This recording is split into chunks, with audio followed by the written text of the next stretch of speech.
नमस्कार बच्चों, क्लास 10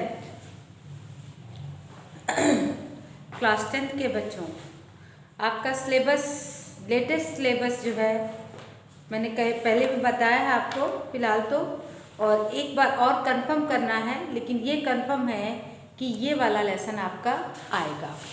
कौन सा? आप कहाँ दूसरों के दुख से दुखी होने वाले लोग। गद्यांश में देख लीजिए, आप इधर से ही देख लीजिए। गद्यांश में एक तो बड़े भाई साहब आएगा आपका पाठ, फिर डायरी का एक पन्ना नहीं क्रॉस कर लीजिए, फिर तौरा वामिरो कथा आएगी, प्रहलाद अग्रवाल की तीसरी कसम के शिल्पकार शैलेंद्र नहीं आएगा, ठीक है। उसके बाद है गिरगिट नहीं, ये भी नहीं है अपने सिलेबस में। निदा फाजली अब कहाँ दूसरे के दुख से दुखी होने वाले लोग, ठीक है, ये आपका नहीं आएगा। रविंद्र केलेलकर पतझड़ में टूटी पत्तियाँ, गिन्नी का सोना और झेल की देन, ये आपका नहीं आएगा। ओके, ये कटा हुआ। हबीब तनवीर कारतूस आएगा आपका, ठीक है। तो ये है, यानी कि आप 2 का ही साथ लिखेंगे अभी तक। एक गिरगिट नहीं आएगा, तीसरी कसम नहीं आएगा, गिन्नी का सोना, झेन की देन, पतझड़ में टूटी पत्तियाँ। एक्चुअली ये पतझड़ में टूटी पत्तियाँ ये दोनों उन्हीं के हैं, अलग अलग टॉपिक हैं। और ये आएगा। काफ़ी कुछ कम हो गया सिलेबस आपका, तो इसको आप पढ़ लीजिए। एक बार आप भी सिलेबस देख लीजिए और समझने का प्रयास करिए कि इन सिलेबसों में और क्या है। बच्चों, पिछली बार जो वीडियो भेजा था वो थोड़ा सा चलते चलते रुक गया था, इसलिए मैंने जितना था उतना ही आपको भेज दिया था। तो चलते हैं लेसन आपका।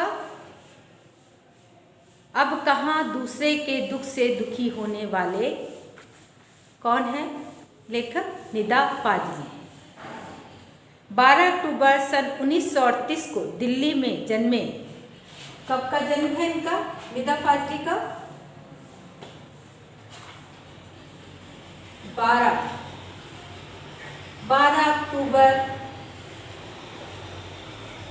अक्टूबर या अक्टूबर कह सकते हो, अक्टूबर भी बोलते हैं। अक्टूबर, ऐसे अक्टूबर शब्द इंग्लिश का है।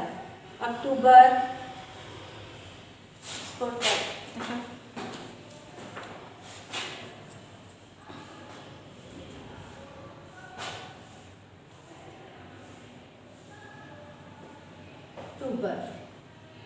है ना, 1938 निदा फाजली का जन्म दिल्ली, ठीक है, दिल्ली। 12 अक्टूबर सन 1938 को दिल्ली में जन्मे निदा फाजली का बचपन कहाँ बीता? बचपन कहाँ बीता? बचपन उनका बीता ग्वालियर में, ठीक है, ग्वालियर। ये याद रखिए, लिखने से थोड़ा सा याद बना रहता है। सन 1938 जन्म दिल्ली, बचपन ग्वालियर में बीता। फिर है निदा फाजली उर्दू की 60वीं पीढ़ी के महत्वपूर्ण कवि माने जाते हैं। आम बोलचाल की भाषा में सरलता से किसी के दिलो दिमाग पे घर कर सके ऐसी कविता करने में इन्हें महारत हासिल है।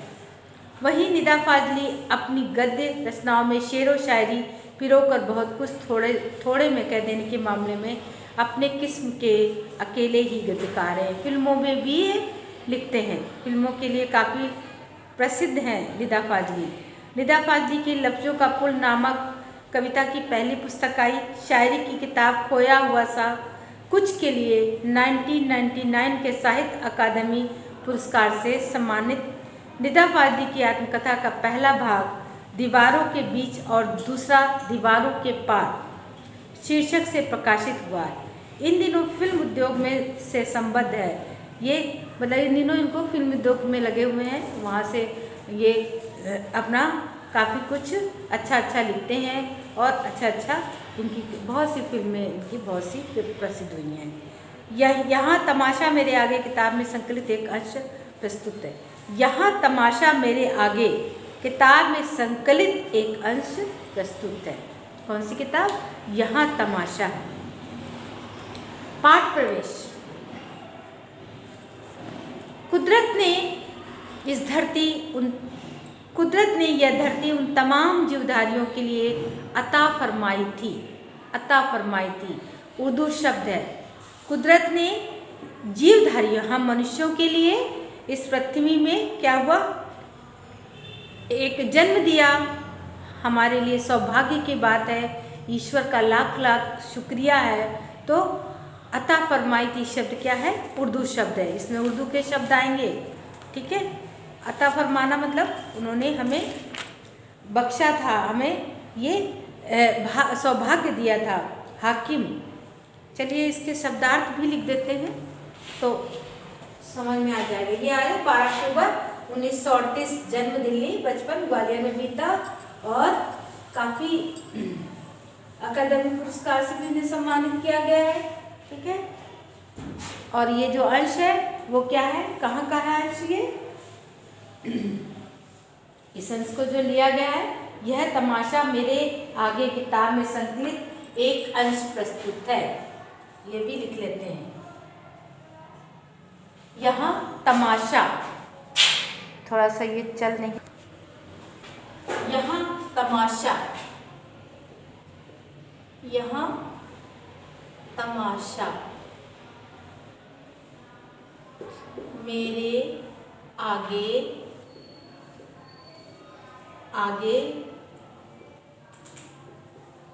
किताब में संकलित एक अंश। कौन सा? ये वाला, ठीक है। ये यहाँ तमाशा मेरे आगे किताब में संकलित का एक ही अंश है। कहाँ? अब कहाँ दूसरे के दूसरे दुखी होने वाले, ठीक है। तो इसका पाठ प्रवेश देखते हैं और इसको हम सार के रूप में भी लिख सकते हैं, ठीक है। कुदरत ने यह धरती उन तमाम जीवधारियों के लिए अता फरमाई थी जिन्हें खुद उसी ने जन्म दिया था, लेकिन हुआ यह कि आदमी नाम के कुदरत के सबसे अजीम करिश्मे ने धीरे धीरे पूरी धरती को ही अपनी जागीर बना लिया। भगवान ने जीवधारियों को जीवन दिया और उन्हें पृथ्वी पर भेजा, लेकिन इस जीवधारी ने क्या किया?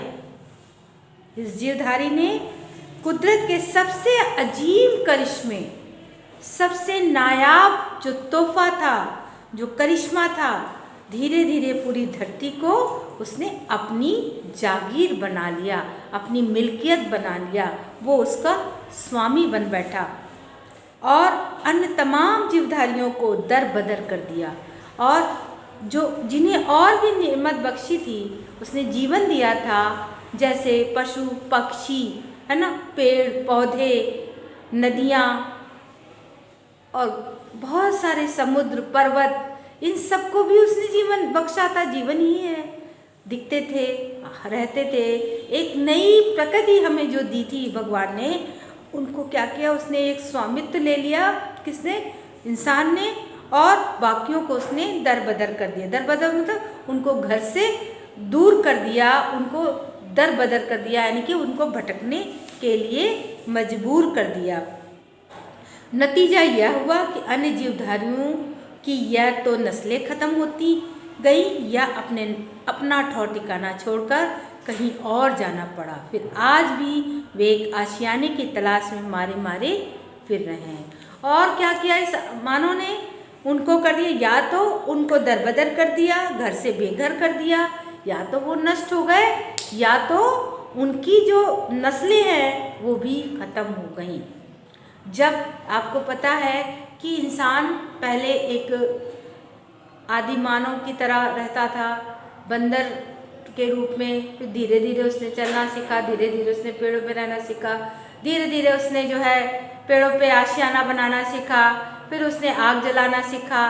पहले उसको भोजन पकाना नहीं आता था, भोजन पकाना सीखा। फिर धीरे धीरे धीरे धीरे उसका विकास होता गया। फिर उसने पेड़ काटे, पेड़ काटों से लकड़ी लेने लगा, धीरे धीरे पेड़ काटना शुरू कर दिया।